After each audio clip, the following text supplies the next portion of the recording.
परसों लौट कर आएंगे। और हमारे तुम्हारे बीच में जो प्रेम था ना, उसे बच्चों का खेल समझ करके भूल जाना। जितने ही सहज भाव से भगवान कन्हैया ने बात कही, उतनी ही जोर से राधा के दिल पर वज्र सा गिरा। राधा कहने लगी, कन्हैया तुम क्या कह रहे हो? ये प्रेम क्या बच्चों का खेल हुआ करता है? पता है मोहन, ये ब्रज वाली, ये गोकुल वाली, ये वृंदावन वाली सदैव मुझसे एक बात कहा करते थे कि सब कुछ प्रेम, सब कुछ करना राधा, लेकिन इस दुनिया में प्रेम मत करना। लेकिन कन्हैया, मैंने इन गोकुल वालों की, इन ब्रज वालों की, इन वृंदावन वालों की बात को नहीं माना। क्यों? क्योंकि मेरे दिल के कोने में एक विश्वास था, एक भरोसा था। कन्हैया किसी और से प्रेम करे या न करे, लेकिन इस राधा से जरूर करता है। लेकिन आज तुमने जो कह दिया, सब कुछ भूल जाओ। कन्हैया, ये प्रेम कोई ऐसी चीज नहीं होती है, ये कोई प्रेम वस्तु नहीं है जो उठाकर किसी को भेंट कर दो। कन्हैया, मैंने किसी की बात का भरोसा नहीं किया, क्योंकि दिल के कोने में जो विश्वास है ना, वो अमर होगा करता है। कोई बात नहीं कन्हैया, मैं तुझसे एक प्रश्न पूछना चाहती हूँ, और यदि तूने मुझे उस प्रश्न का उत्तर दे दिया तो मैं तुझे अपने जीवन भर के प्रेम के ऋण से मुक्त कर दूं। जितने ही धीरे से राधा ने कहा, तो कन्हैया ने बेचारे के बड़े अच्छे से सस्ते में निपट गए। मैंने सोचा था पता नहीं राधा क्या मांग लेगी, और राधा ने तो कह दिया मेरे प्रश्न का उत्तर दे दो। अरे मैं तो भगवान हूँ, क्यों नहीं उत्तर दे सकता हूँ? पूछो राधा, क्या पूछना चाहती हूँ?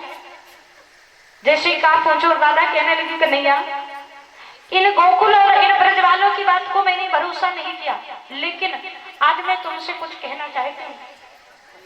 यदि कहते हैं, यदि कोई प्रेम करता है ना, तो दोनों तरफ से 50-50% होना चाहिए, मतलब दोनों ओर से बराबर होना चाहिए।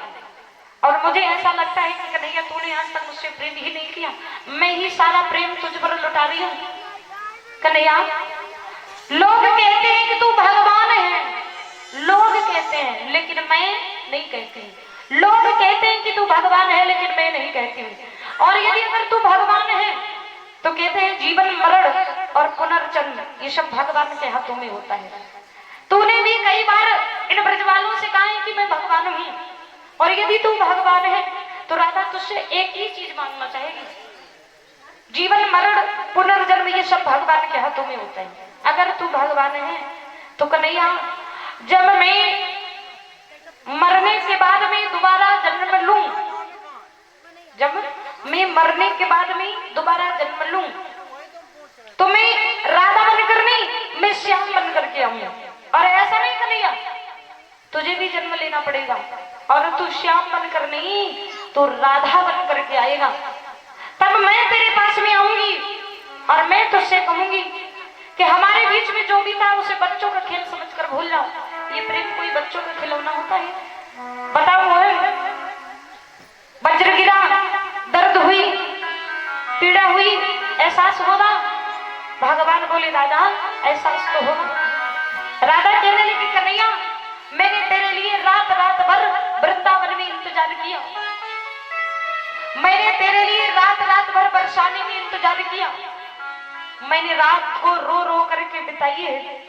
मैं इस ब्रज में भी जब आई हूँ तो मेरी आंखों में अश्रुओं की धार ही आई है। मैंने इस ब्रज में भी तुझे याद किया है, और आज तो इतनी सहज भाव से बोल कर जा रहा है कि जो कुछ है सब भूल जाओ। क्या तुम्हें मालूम नहीं? क्या तुम्हें पता नहीं? व्यक्ति के जाने के बाद क्या रह जाती है? परीक्षित महाराज बताइए, व्यक्ति चला जाता है, क्या रह जाती है? व्यक्ति यदि चला जाता है, प्रसाद ले लो पहले, यदि व्यक्ति यहां से चला जाए तो क्या रह जाती है? यादें। तुम्हें याद ना आया करो, यादें रह जाती है ना। यदि आपके घर से कोई व्यक्ति चला जाए तो क्या रह जाता है? यादें। तो राधा कहती, कन्हैया, क्या मैं तेरी यादें लेकर बैठूंगी? मैं तुझे जाने नहीं दूंगी, तू बैठ जाए यहीं पर। भगवान कन्हैया बंधन में बंद करके बैठ गए। क्यों? राधा और कृष्ण का प्रेम इतना अमर बताया गया है राधा कहने लगी कन्हैया तू जा तो रहा है, लेकिन तू लौट कर नहीं आएगा, इतना मुझे मालूम है। क्यों? मैं लौट कर क्यों नहीं आऊंगा? राधा कहने लगी मोहन सुनो कि तुम तो भूल जाओगे। बड़ी सुंदर और बड़ी ही सहज भाव से राधा ने बात कही है, और वह बात भगवान के हृदय में भी लग गई। बैठ गए हाथ पकड़ के, लेकिन राधा से एक शब्द नहीं बोला है। राधा कहती कन्हैया तुम आज जा रहे हो, कल लौट कर नहीं आओगे, परसों का वादा करके चले जाओगे, लेकिन कभी इस तरफ मुंह नहीं दिखाओगे। मुझे मालूम है कि तुम तो भूल जाओगे, हम नहीं भुलाएंगे।